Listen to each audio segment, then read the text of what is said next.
মা বাবু যবে থেকে গেছে তখন থেকে বাড়িটা কেমন জানি ফাঁকা ফাঁকা হয়ে গেছে। সকালবেলা থেকে পুরো দিনটাই আমার কেমন জানি একা একা হয়ে যায়। কমলেশ আর দেবাংশ থাকলে ততটা খারাপ লাগে না, কিন্তু ওরা যখন স্কুলে চলে যায় আমার পুরো দিনটাই একা একা হয়ে যায়। সারাদিন আমার কাজের মধ্যেই চলে যায়। কিন্তু কথা বলার জন্য আমি একটু মানুষ খুঁজি। প্রায় আগে মানুষ আসতো, এখন দেখি মানুষ আসাও কম হয়ে গেছে।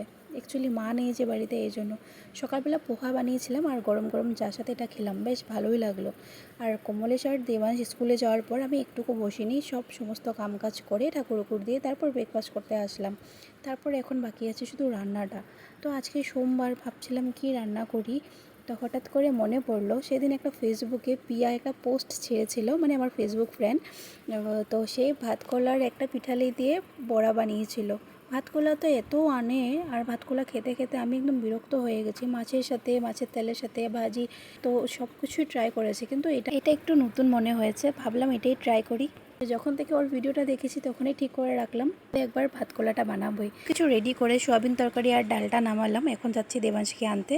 দেবাংশ আসার পর বাকিটা করবো। দেবাংশের সাথে টাইম স্পেন্ড করে আমি ভাতকলাটা বানানোর জন্য চলে গেছি। যেমনটা ও বলেছিল সব কিছু সেভাবে রেডি করেছি, শুধু বেসন ছিল না আমার কাছে, চালের গুঁড়ো আর একটু ময়দা দিয়ে ব্যাটারটা রেডি করলাম। সেটাও অনেক ভালো হয়েছে, একদম মচমচে হয়েছিল। চালের গুঁড়ো দিলে এমনি মচমচে হয়, আর পিঠেলাই দিয়ে তো সব কিছু খেতেই বেশ ভালো লাগে। কমলেশেরও খুব পছন্দ হয়েছিল। আগে একবার বানিয়েছিলাম, মানে যেদিন ভিডিওটা দেখেছিলাম তার আগে একবার ট্রাই করেছিলাম, তারপরে আজকে ভিডিওটা ছাড়লাম। খাওয়ার পরে সিধাতে গেলাম ভাত ঘুম দিতে। আজকের জন্য টাটা, বাই বাই, দেখা হচ্ছে নেক্সট ভিডিওতে। আর হ্যাঁ, থ্যাঙ্কস টু প্রিয়া।